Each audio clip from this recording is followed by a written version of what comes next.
আগেভাগেই বলে দিচ্ছি, বাড়িতে যেদিন এই রেসিপিটা বানাবেন সেই দিন অবশ্যই কিন্তু হাঁড়িতে চালটা একটু বেশি দেওয়ার চেষ্টা করবেন। তা না হলে হাঁড়ির ভাত কখন যে শেষ হয়ে যাবে বুঝতেই পারবেন না। তো কি বানাচ্ছি চলুন তাহলে দেখে নিই। আজকে বানাচ্ছি একদম ভিন্ন স্বাদের লাউ পাতার ভর্তা। তো এর জন্য প্রথমে একটা কড়াই গ্যাসের মধ্যে বসিয়ে দিয়ে দিলাম 2 মুঠ ভর্তি ভর্তি করে কুচিয়ে নেওয়া লাউ পাতা। আর সাথে দিয়ে দিলাম ঝাল বুঝে কাঁচা লঙ্কা আর 3-4 কোয়া রসুন।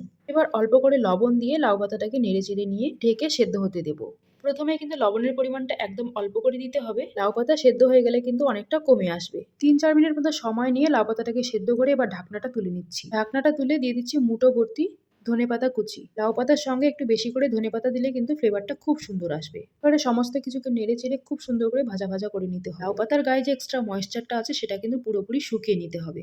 তবে হ্যাঁ, একদম কিন্তু শুকনো ভাজা করে ফেলা যাবে না। খুব বেশি ভেজে ফেলে লাউ পাতা কিন্তু একটা অন্যরকম গন্ধ আসে। আর তখন সেটা খেতে কিন্তু একদমই ভালো লাগবে না। এই যে দেখুন, আমার কিন্তু লাউ পাতাটা একদম ভাজা হয়ে গেছে। একটু ভেজা ভেজা থাকতেই নামিয়ে নিচ্ছি। এবারে লাউ পাতাটাকে ঠান্ডা করে নিয়ে একটা মিক্সি জারে দিয়ে লাউ পাতাটাকে মিহি করে বেটে নেব। লাউ পাতাটা বাটা হয়ে গেলে গ্যাসের মধ্যে আবার একটা কড়াই বসিয়ে দিলাম। আর দিয়ে দিচ্ছি 3 চামচ মতো সর্ষের তেল।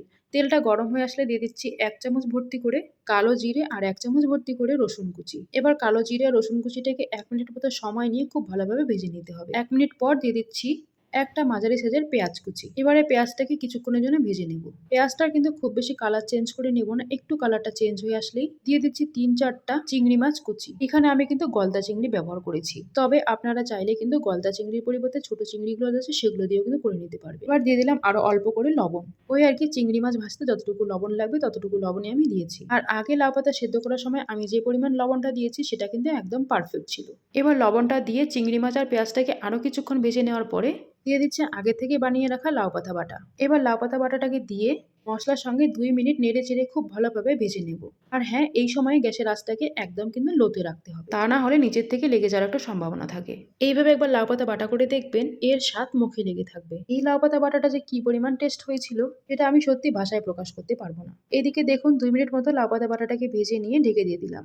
একদম লো আছে, যাতে করে চিংড়ি মাছের পুরো ফ্লেভারটাই লাউ পাতা বাটার মধ্যে চলে আসে। এবারে ঢাকনাটা তুলে আবারও 2 মিনিট মতো সময় নিয়ে লাউ পাতা বাটাটাকে ভেজে নেব। এই সময়টা গ্যাসের আঁচটাকে লোতে রেখে যত লাউ পাতা বাটাটাকে নাড়াচাড়া করবো ততই কিন্তু খেতে বেশি টেস্টি হবে। তো এই যে দেখুন, আমার লাউ পাতা বাটাটা কিন্তু একদম রেডি। 2 মিনিট মতো ভেজে নিয়ে আমি নামিয়ে নিচ্ছি। এবারে গরম গরম ভাতের সঙ্গে সার্ভ করে নেব।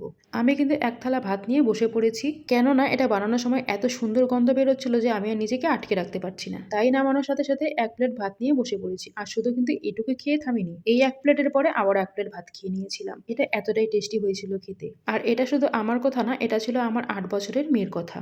এমন একটা রান্না করলাম যা খেয়ে কিনা আমার 8 বছরের মেয়ের প্রশংসায় পঞ্চম। আমি কিন্তু একদমই বানিয়ে বানিয়ে কিংবা বাড়িয়ে বাড়িয়ে বলছি না। আপনারা বাড়িতে অবশ্যই এইভাবে একবার ট্রাই করে আমাকে কমেন্ট করে জানাতে কিন্তু একদমই ভুলবেন না যে রেসিপিটা আপনাদেরকে কেমন লাগলো। আর কারা কারা আপনারা এইভাবে বানিয়ে খেয়েছেন আমাকে কমেন্টে কিন্তু হাই লিখতে একদমই ভুলবেন না।